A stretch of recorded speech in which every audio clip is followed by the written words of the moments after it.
In this video, I'm just going to go through a credit card statement and try to point out some important information that kind of illustrates how a credit card works and the important components of it. So I have a Citi Double Cash card, and this is a really good credit card to have for general everyday purposes because it gives you a 2% cashback bonus on every purchase. So basically, if you spend $100, Citi will accumulate $2 of cash that is your money basically. So it's a pretty good cashback percentage. And so if you're looking for a credit card, I'd say the Citi Double Cash card is a pretty good one to start with. And with that said, let's look at the different components here. So it has my name, it has when I open this card, and the billing period here. So this is for February. And so what does it say here in this kind of very prominent box? It gives me the minimum payment due. The balance is $1,682. And so this is purchases I've made in this billing period and my balance. So if I had a pre-existing balance, it's added that pre-existing balance to whatever I purchased this month, and this is my total balance. And so of this balance, I only have to pay $35. And even that is not entirely true because it's basically going to accumulate some interest if I don't pay off this balance. And so the $35 will just go towards paying interest on this balance. So I'll show you that calculation later. But basically, even though I have this close to $1,700 balance, I only really have to pay $35 in this month. Okay, so we'll see why that is alluring, but also not in your long-term best interest necessarily.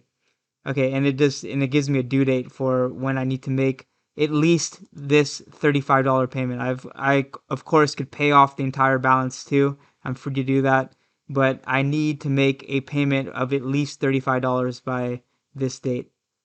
And so it gives you a little warning here. It says if they don't receive at least $35, then they can charge me a late fee of up to $40, and they can increase the interest on the loan up to 30%. And so we'll see later in the statement what the interest rate is currently, but they could basically charge me a fee and increase the interest on this balance. So this is kind of a little warning as to what would happen if I didn't make the minimum payment on time. Okay, so then it says that I have auto pay. This is an optional thing where I basically set it up to just pay off this entire balance every month. So that's what it's telling me here. And then so it then gives me a little summary of what happened in this billing period. So the billing period is basically 1 month covering the end of January and the first 2/3 of February. And so the previous balance from the previous billing period was this. I paid off the entire balance. As you can see my payments here. So this is kind of the starting balance. These are the payments I made, which kind of cleared that out. And now these are the new purchases I made in this particular billing period. And so this is the new balance since, again, I paid this off. If I had only paid, let's say, $40, then I would have even a larger balance than this because I would have had this existing balance and I only would have paid $40 of it. So instead of being this negative 757, this would have just been negative 40. And so you would have had this minus 40 plus this is the new balance. But again, in this case, in the previous period, I paid off the entire balance. It gives me my credit limit. So my current balance is 1,682. I could have maintained a balance of up to 15,000 on this particular card. And so the available credit I have on the card is this much. So it's basically taking my credit limit minus the balance. Okay, on this page, it goes through and actually shows the payments that I made and then lists all the purchases I've made. It also gives me a sum of my total cash rewards balance. So I have $1,690 accumulated as a cash reward from spending on this card. So not to be confused, remember the balance is 1682. So this is like the amount that I've charged on the card. This is basically, I could, through this 2% that I've gotten back on all my cards, or sorry, on all my purchases, I've accumulated over the years $1,690. So I could call Citi and be like, hey, send me a check for this amount, or I could use it to kind of pay off a balance. So you can see here my previous balance, and then I earned $24.41 in this most recent period. And so that's kind of how I got this balance. So that 2% adds up over time. You can see here that it's added up to a significant amount. Okay, and on this page, we see that my APR, the interest rate that is charged on regular purchases, is 16.49%. And a cash advance, this is for a separate kind of feature in this card. It's 25%. So if you basically use the card to get cash in your hands instead of making a purchase, it's actually charged at a much higher rate than for a purchase. So I actually never used this cash advance feature, but there's probably some use for it. I don't know exactly what people use the cash advance for, but you can clearly see that it's not really advantageous if you're not going to pay back the amount right away because the interest is really high. And if you remember back, the penalty interest rate, if I didn't make the minimum payment, was 30%, so almost double what it is on just regular purchases. And so let's look at a couple of different things here. Let's assume that I only made the minimum payment this month instead of paying off the entire balance. So if my balance is 1,650, the APR,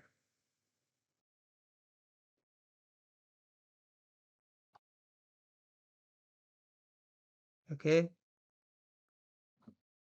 and this is the yearly rate. So let's say I maintain this balance for 1 year.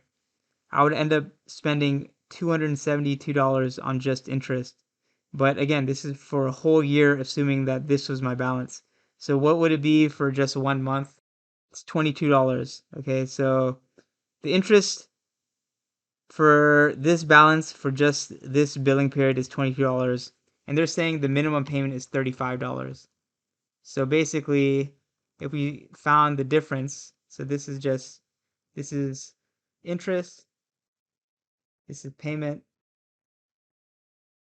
and this is principal, which is just equal to payment minus interest. Because I'm basically handing them over $35, of which this amount, $22.67, is interest, which I did through this calculation here. I've just taken the yearly interest, which again is just the balance times the annual percentage rate. Since it's annual, I want to divide it by 12 to get this particular number here. And just to note, these are all kind of not exact numbers because they do like a daily interest tracking, and it's going to be a little different. I'm just trying to illustrate kind of the high level of what's going on. Okay, so this principal amount is going to pay off some of this. So of this $35 I'm paying, some of it is just going to the bank as interest, and some of it is actually going to pay off my loan, because what principal means is amount that's going to pay off my balance. So the ending balance is not going to be this minus 35. Okay, that's incorrect, because remember, of this $35, $22.67 went to pay interest. So basically, I'm paying rent. I'm renting this $1,650 from the credit card company, and they're charging me $22.67 for that. So that's going as a rent, and I'm only actually paying off this amount. Okay, so that would be the new balance. And if I continue this, how many months would it take? I just take the total balance divided by this amount, and this divided by 12 to get years. So it would take 11 years to pay off the entire balance. And that's not quite right, because as you can see, my balance went down a little bit. So in this next month, the interest is going to be a little less. and that trend will just kind of continue. But you can see basically if you just make the minimum payments, it's going to take years to pay off this balance. Okay, that's how the credit card companies kind of get you stuck by giving you a minimum payment that doesn't actually pay off a lot of the principal. So this also assumes that I'm not going to make any more purchases on the card, which is probably not the case. Next month I may spend another $1,000, and so my balance is going to be this much, and then I'm going to have to pay 16% on this, and maybe my minimum payment goes up to $40 because they can't just charge me 35 because I wouldn't even cover the interest. And in that case, I'd only be paying this much. This is hypothetical. There's probably some calculation they do for the minimum payment, but in general, what they're trying to do is basically have a minimum payment which just covers the interest and just a little bit of the principal. And they want to basically have you keep racking up this debt, and so that you keep paying them this interest. Um, so that's why making the minimum payment is enticing, because you could have spent this $1,000, and in this month you're maybe only having to put up $45 or whatever. But this is unsustainable because this balance will keep going up, and you'll eventually hit your credit limit, and then you'll be kind of stuck making a payment every month for years. And so this is kind of how the credit card company gets people into the web and then keeps them stuck in it and just collects this interest because this is their profit. Basically, this interest is income for the credit card company. They're just having you pay this every month for years. So if you can kind of understand the math of what's going on and the seduction of the minimum payment, you'll quickly realize that, hey, I'm paying 16% interest on whatever I'm charging, and I'm going to be paying that for a long period of time. So I'm going to be careful about what I spend on my credit card. I'm going to try to pay off the balance as quickly as possible, if not that month, and pay no interest. And so, that's kind of the mentality that you should have, to use credit cards responsibly. Of course, if there are some months where you're kind of strapped for cash and you can only make the minimum, that's fine. But then in the next month or the month after, pay off the entire balance instead of keeping the balance growing. So, don't do this kind of thing where you make the minimum payment here, you have this ending balance, and then you add up new charges, and you have a new balance that's even bigger. And so if you keep doing this, and then again, if you just make the minimum payment this month and then spend another 1,000, by the time you wake up, you may have, racked up thousands of dollars of credit card debt.